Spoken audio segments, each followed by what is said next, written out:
Before I get started, I wanted to give whoever's listening a little bit of insight on what this podcast is about. Almost everyone has gone through a breakup of some sort, whether that be a breakup with an ex-partner or an ex-friend. Breakups are obviously devastating and hard, but they shape us into the people that we are today. My hope for this podcast is to make you realize that you aren't alone when it comes to going through a breakup. You can get through it, and hopefully learn something from it at the end of the day.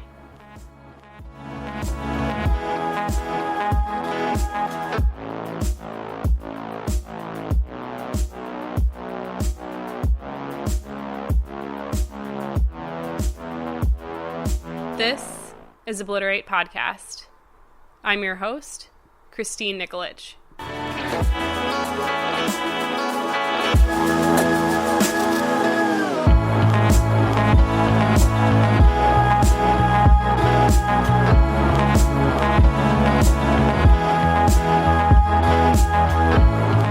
If you have any questions, comments, thoughts, or feelings about me, my guest, or just the podcast in general, feel free to email me at obliteratepodcast@gmail.com, or you can follow us on Instagram at obliteratepodcast.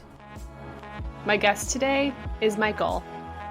He's an entrepreneur, a digital marketer, and the founder of 2021 60-Day Challenge. In this episode, Michael talks about a falling out he had with one of his best friends, why the relationship almost ended, and how he got the friendship back.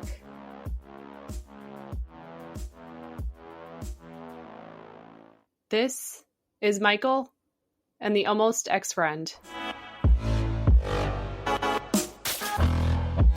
How are you doing?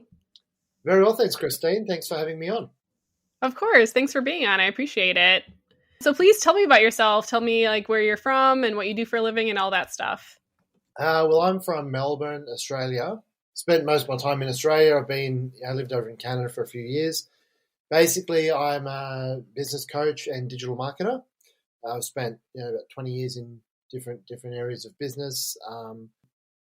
Day to day, it's more about friends, family, and becoming a better version of myself. That's great. And do you own your own business, or are you kind of freelancing, or do you work for a company doing digital marketing? Yeah, I do have my own business, and we contract out to other companies as well. And in Australia, they're taking COVID really seriously, right? And the protocols are like a lot better than America, I feel like. Yeah, well, if you look at our population, we've got a 25 million population, and our cases, I think at worst, were like 800 a day. And that was only in one state. Like, that was in Melbourne, right? The rest of the country is under 100 deaths, and it's Melbourne, which is around 800 deaths because it just went out of control. But yeah, look, for a small country, we did really well. Even still, we've only got less than probably 10 cases a day in the country. We're grateful, I guess, that we've got through the worst, what seems to have been the worst, and we look forward to getting back on track as soon as possible. When COVID wasn't a thing, like, what would you do for fun other than work?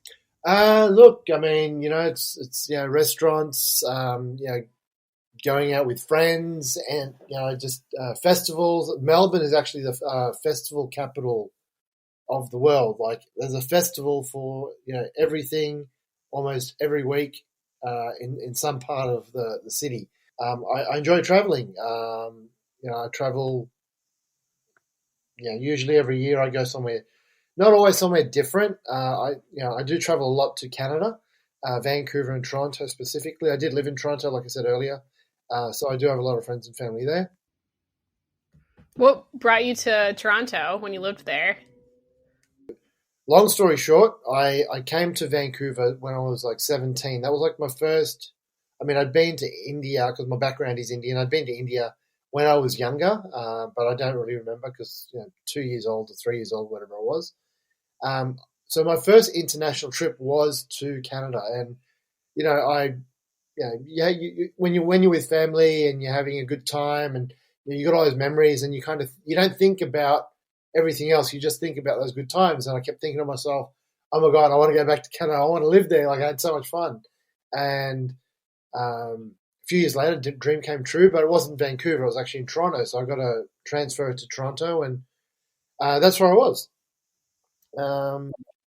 but yeah, I mean, it was fun while it lasted, and winter sucked. Usually, I came back to Australia, but yeah, reality is reality, and you got to pay taxes, and you've got to live by the government. Doesn't matter which country you live in. So I was better off back in Australia then.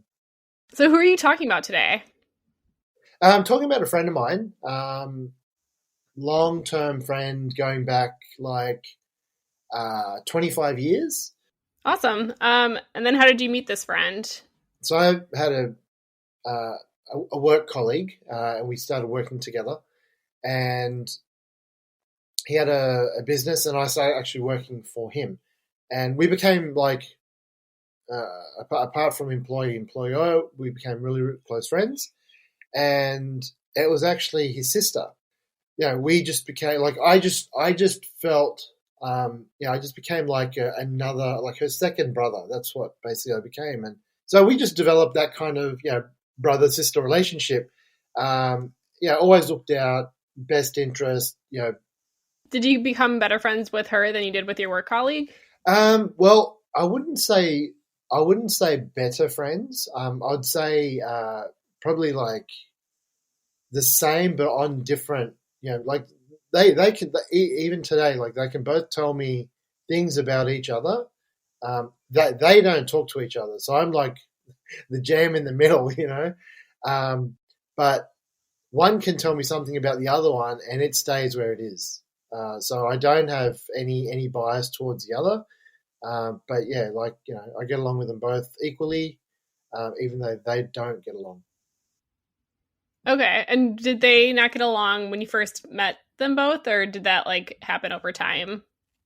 Happened over time. So they, brothers and sisters, they have their falling outs, ups and downs. They had probably had a few, and I was there in the middle, and then there was a time when I wasn't there because I wasn't talking to one of them. That was the sister, but the brother, we've always remained close. So what was your relationship like with the sister? It started off, like really strong, like like a brother sister type relationship. It got to a point, I guess, she was with someone, and I was married, and then there was their other sister. Actually, she passed away. She died of cancer, and that was right at the time I had just gotten married, so probably a month before. And yeah, so the younger sister was calling me because she was looking for someone for to speak with, and I was there, but I wasn't there as much. And in hindsight, I can say I wasn't there as much as I should have been. There's no excuse to it, but like just being married, settling in, new job. I was trying to get my businesses off the ground, and they were starting to take off. So I had my hands quite full. It's not an excuse, but and then because of that, um, that wasn't. I mean, that might have been part of the problem, but then a few other things added up on top of that, and then the relationship just spiraled out. And then, I just copped all these messages, and it was like, you're not a good friend, and you're not this, and you're not that, and you're not who I thought you were, and blah blah blah. So then we didn't speak for probably like 4 or 5 years. She'd lost a sister, and she was looking for someone to speak with. Like she had a boyfriend, but like we had our own um, you know friendship relationship, which she was counting on having me there. So yeah, so that was about 5 years, and then it got to a point. So and also so she's now my ex. She also felt a bit of jealousy towards our friendship, and just she was all okay in the beginning, but then she was kind of like, okay, well, there's something funny must be going on. I said, well, what's going on? Like, you see the messages, you hear the phone calls, like there's nothing to hide. Did you feel like there was like, or eventually has there been something more between you and your friend, or has it always just been a friendship? No, it's always just been a friendship, and it's funny because, like I said, like there's been times when we've been out, it might be at a bar or somewhere, and like guys have tried to hit on her or something, and then or like automatically they assume that like we're together. Um, and that's just, I guess, part of it is just like her brother. You could say her and her real brother, that they look alike. So you'd see them out and you'd kind of think, oh, that's just the brother. But you see me there and you kind of think, okay, well, that's the boyfriend. So it's easy to automatically assume that when you're on the outside looking at someone. Yeah, you could be looking at, I mean, I've been in situations where you've seen couples that are out, or you've seen people that are out, they're together, but they're not a couple. They could be brother and sister, or they're just genuinely good or great friends.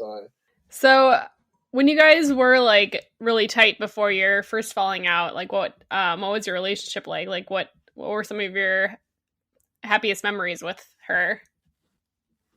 Well, it was going back to, I guess, I was 25 at the time, 26, 27. So that time, we were working in hospitality. There was, obviously late nights with work. We'd finish at 2, 3 o'clock in the morning. Then this is Friday, Saturday, Sundays. So we didn't have a typical, let's go out for a dinner on a Friday night. Or I mean, it did happen, but it wasn't like a regular thing. So as a group of friends, like, we were like the hospitality group. So we would go do our work and would catch up with people either before, midweek. And this is like pretty standard across hospitality anywhere. We finish work, let's say on a Friday, a Saturday morning or a Sunday morning at 3 a.m. And that's when we go out and we unwind, have a few drinks. And it's like, people are like, well, aren't you going home, going to sleep at that time? Well, we've just finished work. We want to unwind, want to relax. So we come out, we chill out a couple of hours and then go home. Then we crash out for the rest of the day. So we were always, like, I guess you could say, in a way, we're always out, but we're also living, like close by, like, on the same street or next door to each other, just different times. So, I guess in terms of the relationship, it was a group of like 6, 7 of us, right? So there's always there for each other. We're always going out, like, and we were our group. So we're going to go for dinner. Like, we're the core group, and we might have a couple of other people join us. But if not, then it was just us. Cool. So you guys were just like really tight and just always around each other, basically, is what it sounds like. Yeah, always around each other, giving each other advice. Just there as someone to talk to if no one else was there, kind of thing. So when her sister passed away, what like happened? So she basically reached out to you and you kind of didn't show her the support that she needed. And is that how the first falling out happened? Yeah. So what happened was there was a friend of my ex, and she's actually the one that introduced my ex and I together. So she was also actually trying to get in touch with my ex, and my ex hadn't replied to a couple of messages of her friend, and then her friend spoke to my friend, and because they knew each other, and she goes, oh, like, I've been trying to message her and she hasn't replied yet, and she goes, yeah, I've replied to Michael and the same thing. She goes, look, they've just gotten married, they've got their careers, they've got their businesses. I'm sure they'll get back. It's only like a matter of, what we talk about an instant message is if someone messages you today and you reply back to them immediately. Whereas if someone doesn't reply back to you until maybe tomorrow or the day after on a couple of messages, that seems like a long time. And that's basically what it was. So both of those had dropped, like both those methods had dropped off for both of us. And both of those two friends were talking. So I guess, that kind of maybe, I'm not sure what the conversations were, but could have been like, I'm getting that. Maybe we're getting fobbed off. Maybe they don't want to speak with us. There could have been all these kind of conversations like that going on. So, but from there, it just went on to a couple of other things. Like I said, she had a boyfriend. The boyfriend, there was a miscommunication between me and the boyfriend. I've said something. The boyfriend then, did Chinese whispers and said, Michael said this, and that's what sparked the message. So I got this message, and she's like, like you're you're this and you're that, and I never knew you're this kind of person, and you said this to him, and I can't believe you said that. They were visiting Melbourne from Sydney, and they said, like, and I'd said, let's catch up for a drink. And they said, yeah, we will come down. I said, look, I said, tonight I can't, but tomorrow I can. Tomorrow came. They said that they've been sidetracked with something else. Let's go for Sunday. I said, Sunday I can't. Sunday I'm busy. And I spoke to the boyfriend. I just said something like, oh, you guys should have let me know. Like, we should have planned it out a bit better. So he's gone back and said, well, Michael said, we've got poor planning and that, we did everything wrong. We should have done all our plans with him first, which wasn't the case. So anyway, so it was something very small. There's a bit more to it, like other people that were involved, but that spiraled out, that, you don't have respect for anyone and you think the world revolves around you. And that wasn't the case at all. So, and I just thought, okay, well, she's upset about something and maybe it was her sister. I tried messaging a few times and it just wasn't, nothing was going through. So sounds like a lot of miscommunication. Miscommunication and so like I said, so I mean, I was really close with a boyfriend, like we were part of that group. We were always going to, we were always the hangout group. Like if we go do something, we went go-karting, we went to a restaurant, we went to a bar, we went like we were always together. I guess it was you kind of, when you're in a group, you think, okay, well, I'm close with all these people because you genuinely are. You know them all, you've been with them all through ups and downs. But, so you don't know. Someone could be thinking something else. And maybe that's what the boyfriend was thinking. Like he was aware of the relationship. He used to laugh about it himself. But maybe there was something inside his mind which made him think, well, maybe there's something more there. And maybe that caused the jealousy and caused him to stretch what I'd actually said. Are they still together? No. So what actually happened was they had broken up, and the way I seen it was because I asked him, I said, like, this is what you said, this is what I said, and this is what you said. I said, because this was how she's replied. I said, can you speak to her because she's not replying to me, she's not answering my calls. He goes, yeah, look, don't worry. He goes, I'll speak to her, I'll sort it all out. Nothing was ever sorted out. So I heard from her brother that they actually split up because obviously he was still talking to her, but I wasn't. And at that point, I then messaged her and just said, look, I just heard this would happen. I was just calling to say hi and see if you're okay. And that's where the conversation, they all started again. So since then, now we're, kind of, well, not kind of, we are back to the relationship we had before all this happened, where we're there constantly for each other. So do you think that the relationship kind of stopped for a while, basically because the boyfriend didn't like you, or because he was jealous? Like, did it seem kind of like that was the reason for it, or? Yeah, look, I mean that is one part of what I do think it was, but at the same time, he was. I'm not going to go into specifics, but he was a different religion. And his religion didn't really accept her religion. So that was always a problem. And, we'd always assumed that would be a problem one day for them. But anyway, at the end of the day, that is what come down to part of their breakup in the end, because he's like, well, I can't be with you because unless you take my faith. What was it like not talking to her for 5+ years? Like, did you think about her a lot, or did it kind of go by quickly?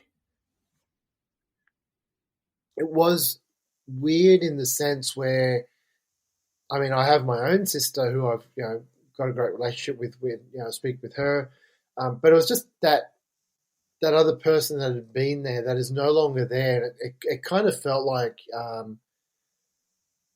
even though I knew she was there, she's well and she's safe and everything, but it felt like like it was like a death of a friendship. And I'm thinking like, I used to think of those things like people are there for a reason or a season, or for a lesson. And I used to think, well, it was a reason, a season. sorry, a reason to seize on a lifetime. And I thought, well, I always thought that would be a friend that was going to be there for a lifetime. But and like, because her brother has been there for a lifetime. Like, we've been each other's best men at each other's weddings. We've traveled together. We've worked together. We've had businesses together. So with the sister, it was like, I thought she would be as well. But I was still always attached with, because like the parents, like I'd see the parents every like maybe 1 or 2 years. I'd go to Sydney, I'd see them, and they knew what was going on, but they just kept quiet. They just focused on the relationship we have. So Why didn't you reach out like during the time that you guys weren't talking? so as I mentioned before, so I did in the beginning. I spoke with the boyfriend. He said, "Yeah, look, I'll sort everything out." A couple of times um, after that, just messaging with the boy, like messaging, with the boyfriend. He goes, "Yeah, look, I spoke to her, and she's not even listening to me." And like, I don't know what to believe at this stage, right? Because I'm kind of thinking, well, he's already said something which has caused a problem, which is totally spiraled out. Like, he's just put me down and blamed me as you know, blaming them for not being able to see me that weekend. Um, and I thought it's such a small thing, so I don't know what else he had said, which you know, in her message, there could have been 100 things that he said, but I was just focusing on those things that stood out with what I knew. And I guess I just thought, well, I'm one of those people that if you give me a very strong and clear message, I will either I will take it and that's it. You'll never see or hear from me again. Or I'll take action on it, right? And I'll just focus on that and just do that and fix whatever I've got to fix. Um, I will make a little bit of effort, but then if I think, well, okay, well, it's been a month, I think I'd message the boyfriend for about a month after that incident, and still nothing. So, um, and I just thought, what, maybe it's just maybe I just got to let go, and if we circle back around and pick up on our friendship again in the future, then we do. And if not, then obviously this friendship was one of those ones that was just for a season. Have you guys talked about the like gap in your friendship at all? Like, and have you asked her since like why she was so angry? We did. So, and it wasn't until so it wasn't actually just until May. No, May. Yeah, end of May last year. So this is in COVID now, right? So I actually had to go to Sydney for a couple of days, and during that time, we said, "Yeah, let's catch up." So we just caught up, and then we just over a couple of drinks, and then she's like, "Yeah, like so I wanted to talk about." Back then, like she goes, I've never like neither of us had mentioned anything about what had happened until that point. So now it's been up until May last year. It's been about 5 years since we started talking again. About 4.5 years.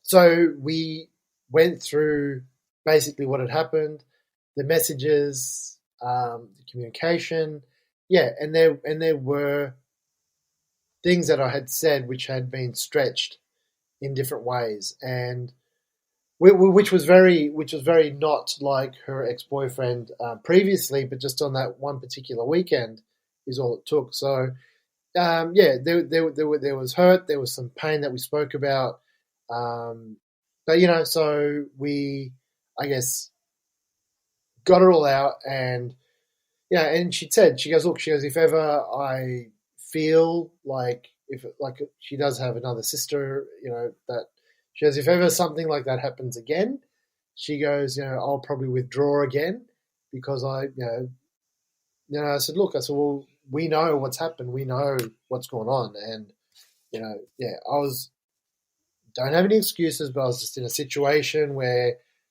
juggling too many balls, some are going to fall or you're not going to catch some of them correctly. So that's where I was at.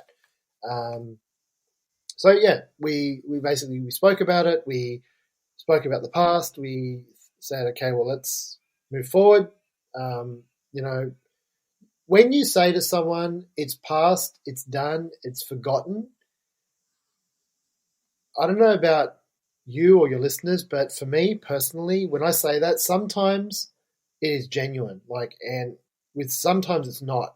Like, sometimes I think, okay, well, yeah, keep your friends close and keep your enemies closer. So you kind of say that thing in thinking that you've double crossed me, or yeah, you've hurt me, you've done me wrong. Just for conversation, just for the friendship, just for our whatever. Like, I'll keep it civil, but deep down, I know what you've done to me, and you fucked me over. And next time, I'm gonna get you before you get me. I have a couple of those relationships. I won't be afraid to mention that, right? But there is some that I've had where we've had a problem, and it's like, look, it's water under a bridge. It's all forgotten. And even to think back to that time, like there's no anger, there's no like pain, or whether I'm in the wrong or whether I'm not in the wrong, or the other person's in the wrong. And this was one of those relationships where whatever has happened, it is gone, it is done, it is dusted. Having the friendship break, the friendship start again, and knowing now that like the friendship was a season, but the season came again. So hindsight now, I wouldn't let anything um, cause a problem like that again, because I've been through it once. It's like you had your one chance, it's all over, it's done, dusted, forgotten. It's kind of like a second chance at a friendship that like I never had. And not a lot of people get that, which is amazing that you got that with her. Exactly right. Yes. Do you think um do you think you would have tried to get the friendship back if you weren't so close with her family? Yeah, see that's been part of the strong bond. Yeah, I think that would totally change everything, because when, like, well, in my situation, like, there was a close friendship, we had a circle around us, so there was always something there to, I guess, like a thread that kept us in, whether it's visual communication or verbal hearing about a story.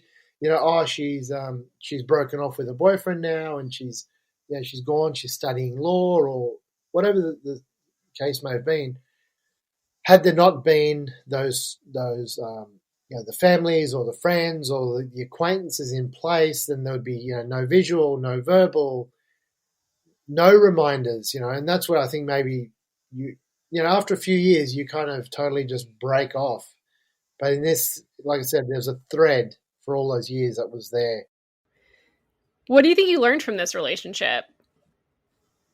What I learned is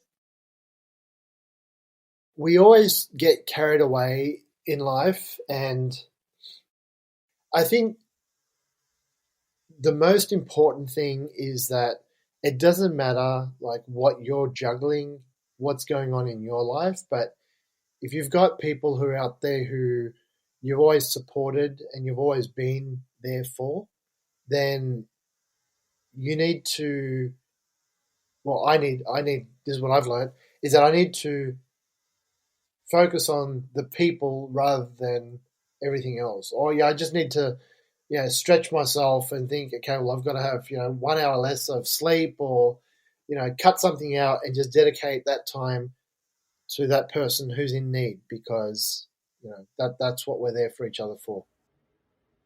I also feel like people always don't want to bother other people, and they're freaked out that if, like, especially with a death, they don't want to like bother someone. But I think reaching out is never a bad thing, and being like overly available to your friends and family is never a bad thing. Yeah, and I think this time, like with COVID, I think um, a lot of people have got to learn, or a lot of people either got to learn, experience, or understand that. So you've got the people who are on the different sides of the spectrum.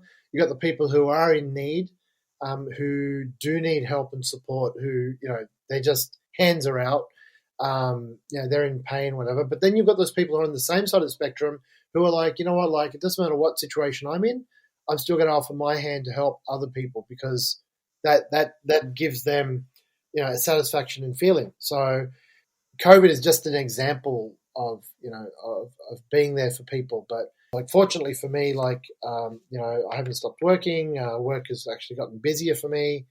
I've been doing pretty well. I can't complain.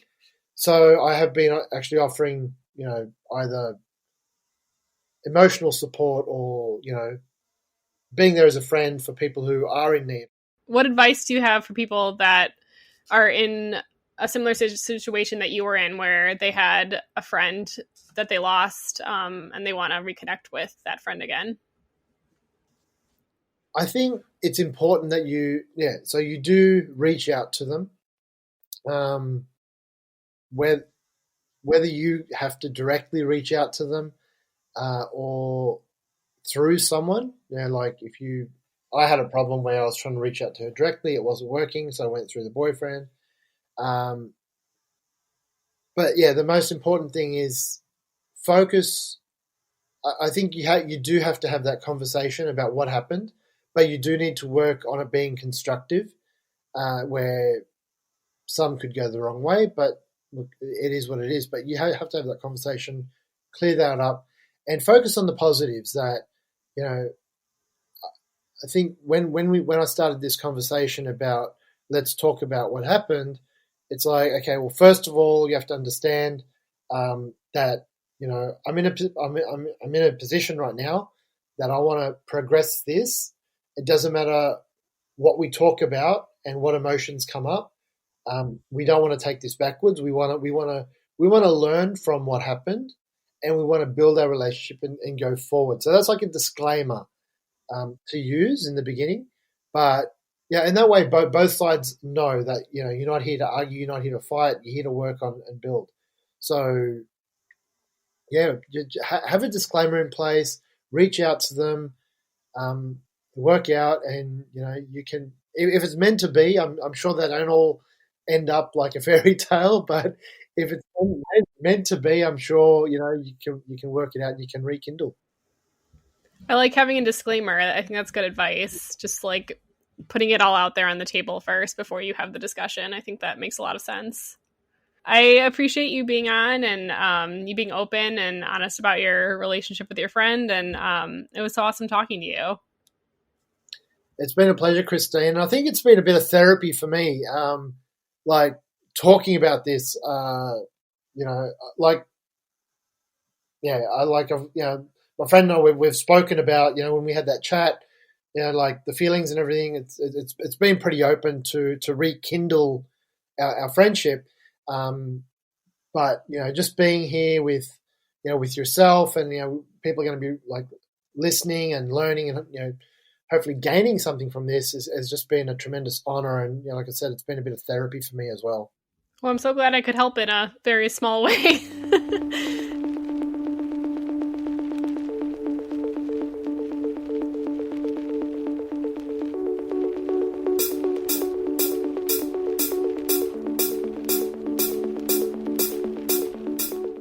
I think the main takeaway I'd like everyone to have from this episode with Michael is to check in with the people who matter to you. Everyone has an excuse to not reach out to people they're close with. It's easy to have the same routine and to create excuses to not reach out to friends. But if you want to maintain any relationship, you have to put in the effort and make sure they know that they matter to you. Even just a bi-weekly "how are you" text can mean the world to someone. I'd also like to mention that Michael has developed something called the 2021 60-Day Challenge, and here's what he has to say about it. But one of the big things I'm doing to help people, even though we are already into 2021, I do help people with motivation and goal setting. This time of year we want to lose weight, we want to gain weight, we want to start a business, we want to get a promotion. We talk about resolutions, right? But with resolutions, I think it's something like 60% of resolutions don't get acted on, and those that do, 20% of those that do get acted on actually get completed. So it's a very small number of about 12% of resolutions actually come to fruition. So I've got a thing, it's called 2021challenge.com.au. There's a free download. You can download it for free. You can print it, you can share it, you can do whatever you want with it. But my whole goal behind this is to help people to turn their resolutions to goals and reach their dreams and turn them into reality. Obliterate podcast is produced by me, Christine Nikolic. Special thanks to Diala for providing the theme music. Please follow Obliterate podcast on Instagram. And if you have any questions, feedback, or are interested in being a future guest, feel free to email me at obliteratepodcast@gmail.com. Please like, subscribe, comment, and share this podcast with your friends and family. And thanks so much for listening. My name's Christine Nikolic, and this is Obliterate Podcast.